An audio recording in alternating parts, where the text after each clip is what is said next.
Merhaba arkadaşlar, ben Hilal. Özgürlük Yolu kanalına hoş geldiniz. Özle Hey'in kitabından İşinizi Sevmek bölümünü sizlere okumak istiyorum. İşe ilk başladığım yıllar. Evden ilk ayrıldığımda bir eczanedeki mineral suyu işini duydum. Patronun bana işin ne kadar zor olduğunu, ne kadar çok temizlik yapılması gerektiğini anlattığını anımsıyorum. Patron, bunun altından kalkıp kalkamayacağım konusunda ne düşündüğümü sordu. Elbette dedim. Çünkü çalışmayı gerçekten istiyordum. İlk günün sonunda patron bunun zor bir iş olduğunu sanıyor diye düşündüğümü anımsıyorum. Bu evde her gün yaptığım işle karşılaştırıldığında hiçbir şeydi. Bu iş 2 hafta sonra sona erdi. Çünkü anne babam beni buldu ve eve götürdü. Patronum gitmeme çok üzüldü. Çünkü gerçekten iyi bir çalışandım. Emek pazarına bir sonraki çıkışımda terfi ettim. Küçük bir kafede garson olarak çalıştım. Orada birkaç garson daha vardı ve ilk gün köşede duran bulaşıkları yıkattılar. O kadar saf ve dünyadan uzaktım ki verilen bahşişlerin benim için olduğunu sandım ve onları cebime koydum. Günün sonuna doğru diğer garsonlar beni yakaladı ve karşıma çıkarak bahşişlerini istediler. Çok şaşırmıştım. Bu kesinlikle yeni bir işe başlamak için iyi bir yol değildi. Ancak bu durum sona ermedi. O zamanlar hayatta o kadar tecrübesizdim ki hiçbir sosyal inceliğe sahip değildim.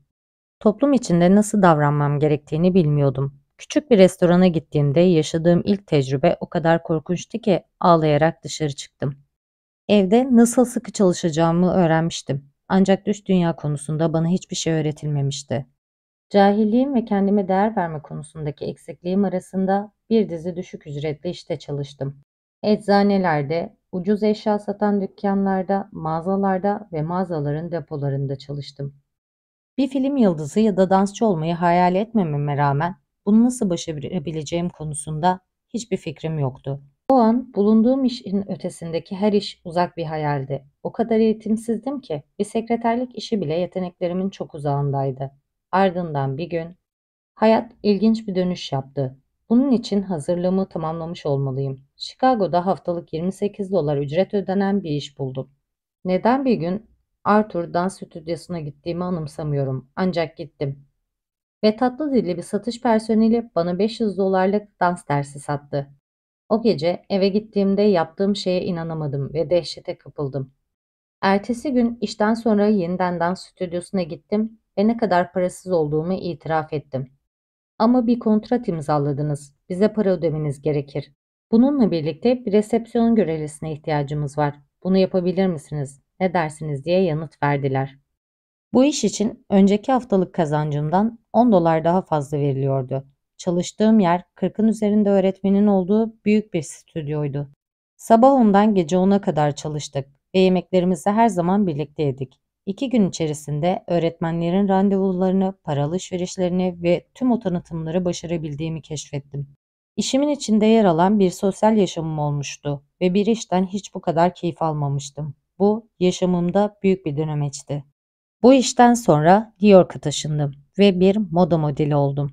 Ancak çocukluğumdan kaynaklanan eski olumsuz inançlarımdan kurtulmak üzere kendimle mücadele etmeye başlayana kadar öz sevgi ya da öz saygı kazanmadım. İlk günlerde içinde bulunduğum durumu nasıl değiştirebileceğime dair hiçbir fikrim yoktu. Artık ilk önce iç dünyamdaki işin yapılması gerektiğini biliyordum. Ne kadar saplanmış görünürsek görüneni, olumlu değişiklikler yapmak her zaman mümkündür. Belki kendinizi saplanmış hissettiğiniz bir iştesiniz. Belki de işinizden nefret ediyorsunuz ya da evinize para getirmek için yalnızca vakit geçirdiğinizin farkındasınız. Yine de durumu değiştirmek için yapabileceğiniz şeyler kesinlikle var. Bu fikirler saçma ya da basit gelebilir. Ancak işe yaradıklarını biliyorum. Çalışma koşullarını değiştiren sayısız insan gördüm. Bir durumu değiştirmek için kullanabileceğiniz en güçlü araç sevgiyle kutsamanın gücüdür. Nerede çalışırsanız çalışın ya da o yere ilişkin ne hissederseniz hissedin, orayı sevgiyle kutsayın. Demek istediğim kelimenin tam anlamıyla bu işimi sevgiyle kutsuyorum demek. Burada durmayın, sevgiyle kutsayın. Binadaki donanım, eğer varsa masanız, eğer varsa çalıştığınız tezgah, kullandığınız çeşitli makineler. Ürünler, müşteriler, birlikte çalıştığınız insanlar, kendisi için çalıştığınız insanlar ve bu işle ilgili başka her şey bu harikalar yaratacaktır. İş yerinde sorun yaşadığınız biri varsa, iş yerindeki herkesle harika bir ilişkin var. Buna X de dahil değil. O kişiyi her anımsadığınızda bu olumlu ifadeyi tekrarlayın. Söz konusu durumun daha iyiye doğru nasıl değiştiğine şaşıracaksınız. Şu an hayal bile edemediğiniz bir çözüm gerçekleşebilir. Sözlerinizi sarf edin. Ardından bırakın ki evren işleri idare edebileceğini kavrasın. Eğer yeni bir iş kazanmak istiyorsanız şu an yaptığınız işe sevgiyle kutsamakla birlikte şu olumlu ifadeyi ekleyin. Bu işi burada olmaktan memnuniyet duyacak bir sonraki kişi için sevgiyle serbest bırakıyorum. Bu iş onu kazandığınız anda sizin için idealdi. O an için kendinize değer verme duygunuzun mükemmel bir yansımasıydı. Artık büyüdünüz ve daha iyi şeylere geçiyorsunuz. Artık sizin olumlu ifadeniz tam olarak şu. Uzaklarda tam olarak benim sunacağım şeyleri arayan insanlar olduğunu biliyorum. Artık tüm yaratıcı yeteneklerimi ve hünerlerimi kullanan bir işi kabul ediyorum. Bu iş derin anlamda tatmin edici ve her gün bu işe gitmek benim için harika bir keyif. Bina aydınlık, canlı, havadar ve coşku dolu. Bulunduğu yer harika, iyi paralar kazanıyorum. Bunun için gerçekten minnettarım. Eğer şu an yaptığınız işten nefret ediyorsanız, bu nefret duygunuzu beraberinizde götüreceksiniz. Yeni işiniz iyi olsa bile kısa süre sonra o yeni işten de nefret ettiğinizi fark edeceksiniz. İçinizde hangi duygu varsa onu yeni yerinize de götüreceksiniz. Eğer bir hoşnutsuzluk dünyasında yaşıyorsanız, nereye giderseniz gidin o karşınıza çıkacaktır. Hayatınızda olumlu sonuçlar görebilmeniz için bilincinizi şu an değiştirmelisiniz. Ardından yeni işiniz hayatınıza girecek ve iyi olacaktır. Siz ise onu takdir edecek ve ondan keyif alacaksınız. Dolayısıyla eğer işinizden nefret ediyorsanız sizin olumlu ifadeniz şu olacaktır. Çalıştığım iş yerini her zaman severim. En iyi işleri alırım. Her zaman takdir edilirim. Bunu sürekli tekrarlayarak kendiniz için yeni bir kişisel yasa yaratırsınız. Evren size nezaketle yanıt verecektir. Hayat size iyi şeyleri sunmak için her zaman en uygun kanalları seçecektir. Eğer siz izin verirseniz tabii ki. Eğer geçiminizi sağlamak için çok çalışmanız gerektiği inancıyla yetiştirildiyseniz bu inancı terk etmenin zamanı geldi. Şu olumlu ifadeyi kullanın. Çalışmak benim için kolay ve eğlencelidir. Yaptığım her şeyden zevk alırım. Bilinç değişikliği gerçekleşene kadar bu ifadeyi tekrarlamaya devam edin. Sevdiğiniz işi yaparak para kazanın. Para kazanmaktan keyif almaya hakkınız var. Sizin hayat karşısındaki sorumluluğunuz, hoşlanacağınız bir şeyi yapmanın yolunu bulurken hayat size başarı ve refaha giden yolu gösterecektir. Neredeyse her zaman bu etkinlik neşeli ve keyiflidir. İş bir oyun olmaya başladığında eğlenceli ve ödüllendiricidir. İşle ilgili olumsuz yaklaşımlar vücutta toksin yaratır. Eğer kovulduysanız lütfen kötü duygularınızdan olabildiğince çabuk kurtulun. Çünkü kötü duygular hayatınıza iyi şeyler getirmez. Şu olumlu ifadeyi sıkça tekrarlayabilirsiniz. Önceki patronumu sevgiyle kutsuyorum. Bununla birlikte bana gelecek olan yalnızca iyiliktir.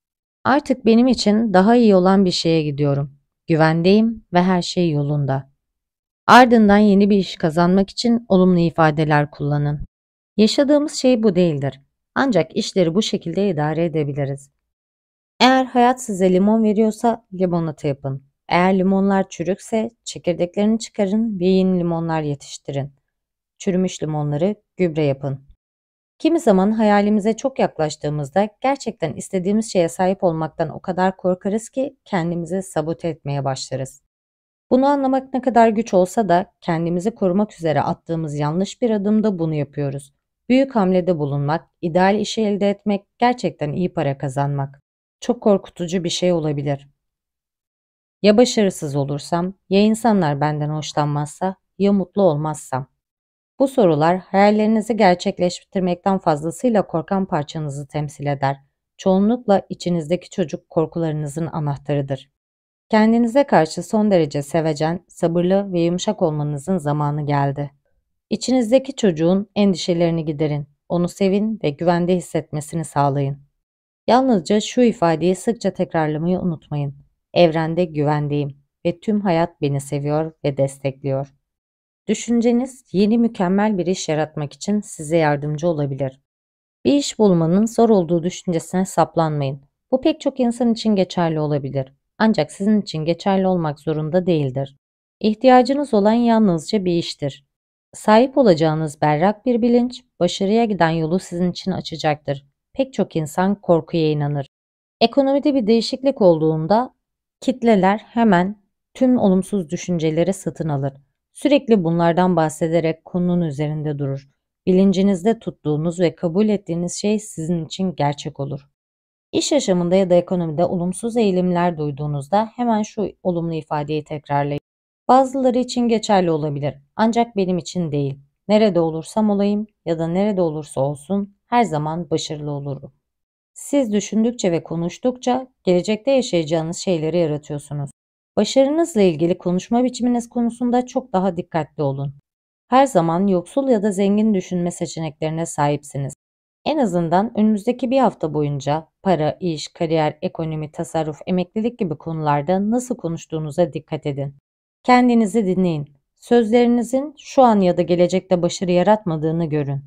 Yoksul düşünmeye etkide bulunabilecek diğer şey her biçimiyle sahtekarlıktır. Pek çok insan çalıştıkları ofisten raptiye ya da buna benzer diğer malzemeleri evlerine götürmenin normal olduğunu, doğal olduğunu düşünür.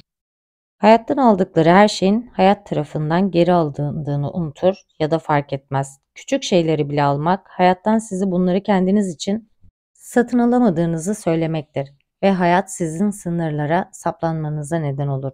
Hayattan aldığınızda hayat sizden her zaman daha fazlasını alır. Raptiyeleri aldığınızda önemli bir telefon görüşmesini kaçırabilirsiniz. Para aldığınızda bir ilişkiyi kaybedebilirsiniz. Son kez bilinçli olarak bir şey aldığımda bu bir posta puluydu. Bana gönderilen 300 dolarlık bir çek postada kaybolmuştu. Bu durum bir ders almak için pahalı yöntemdi, ancak uzun vadede çok işe yaradı. Eğer para sizin için önemli bir konuysa akıntıyı nerede durdurabileceğinize bakın. Eğer iş yerinden bir grup malzeme aldıysanız yerine geri koyun. Bunu yapana kadar asla başarılı olamayacaksınız. Hayat kendisini idame etmek için gerekli olan her şeyi fazlasıyla size sunar. Bu kavramı anladığınızda ve kendi inanç sisteminize kattığınızda yaşamlarınızda daha büyük başarılar ve zenginlikler yaratacaksınız. Belki kendi işinizi kurmayı düşünüyorsunuz. Kendi patronunuz olmak ve tüm kârı toplamak fikrinden hoşlanıyorsunuz. Eğer doğru yaratılışa sahipseniz bu harika. Ancak tüm tali konuları gerçekten keşfedene kadar lütfen işinizi bırakmayın ve kendinize güvenmeyin. Hiç kimse başınızda durmadığında kendinizi çalışmak üzere motive edebilir misiniz? 2 yıl çalışmanız gerektiği gibi günde 10 ya da 12 saat üzerinde çalışmaya istekli misiniz? Yeni işler bir çalışanı işe almak için kâr edene kadar iş yeri sahibinin kendisini işe vermesini gerektirir. Ben çok uzun süre haftada 7 gün, günde 10 saat çalıştım. Her zaman yeni bir işe yarı zamanlı başlamayı tavsiye ederim. Yapmak istediğiniz şeyin bu olduğundan emin olana kadar normal çalışma saatlerinden sonra ve hafta sonlarında bir proje üzerinde çalışın. Düzenli bir maaş bağlantınız ile bağlarınızı kesmeden önce yaptığınız işin geçiminizi sağlayacak kadar kazanç sağladığından emin olun. Ben yayın evime bir kitap ve kaset ile başladım. Yatak odamda çalıştım ve 90 yaşındaki annem bana yardımcı oldu.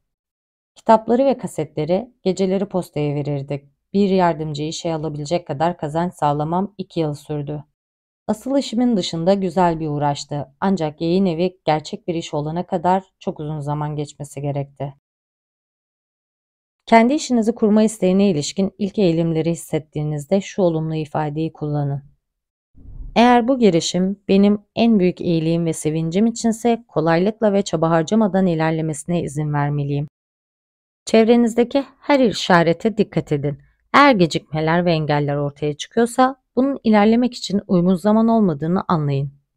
Eğer her şey kolaylıkla gerçekleşiyorsa ilerleyiniz. Ancak başlangıç olarak yarı zamanlı esasını seçin. Her zaman büyüyebilirsiniz fakat geri adım atmak kimi zaman güçtür. Eğer yeni işinizin patronları, çalışma arkadaşları, çalışma alanı, binası ya da herhangi bir yönüyle ilgili endişe duyuyorsanız unutmayın ki kariyeriniz hakkında kişisel yasalar yaratan sizsiniz.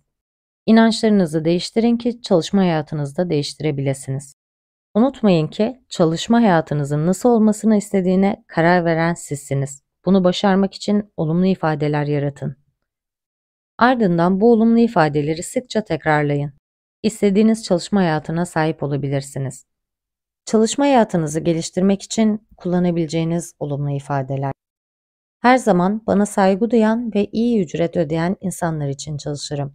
Her zaman harika patronlarım olur. İş arkadaşlarımla karşılıklı saygıya dayalı bir atmosferde iyi geçinirim. Her zaman en nazik müşterileri çekerim ve onlara hizmet etmek bir keyiftir. İş yerimde çevremi saran güzelliği seviyorum. İşe gelmek bir keyif, hoş ve güven verici bir çevreyi seçiyorum. İstediğim zaman kolaylıkla iş buluyorum. Her zaman iş yerinde %100 performansla çalışıyorum ve bu durum fazlasıyla takdir ediliyor. Promosyonlardan kolaylıkla yararlanıyorum. Gelirim sürekli artıyor. İşim beklentilerimin ötesinde genişliyor. İdare edebileceğimden daha çok iş alıyorum. Herkes için yeterince var. Benim için de var. Çalıştığım iş tatminkar ve memnun edicidir. İş yerimde mutluyum. Harika bir kariyerim var. Aklımdaki düşüncelerin bütünüyle çalışma koşullarımla ilgili olduğunu biliyorum. Bu nedenle düşüncelerimi bilinçli olarak seçiyorum. Düşüncelerim destekleyici ve olumlu. Başarıyla ilgili düşünceleri seçiyorum. Bu nedenle başarılıyım. Uyumlu düşünceleri seçiyorum. Bu nedenle uyumlu bir atmosferdeyim. Sabah kalktığımda o gün yapılacak önemli işlerim olduğunun bilincini taşımayı seviyorum. Son derece zor ancak tatmin edici işlerim var. Yaptığım işi düşündüğümde kalbim gururla atıyor. Her zaman işim var. Her zaman üretkenim. Hayat güzel. Gerçekten de öyle. Umarım bu bölüm sizler için faydalı olmuştur. Videoyu beğendiyseniz beğenmeyi, abone olmayı, yorum yapmayı unutmayın. Sizi seviyorum. Kendinize iyi bakın. Hoşça kalın.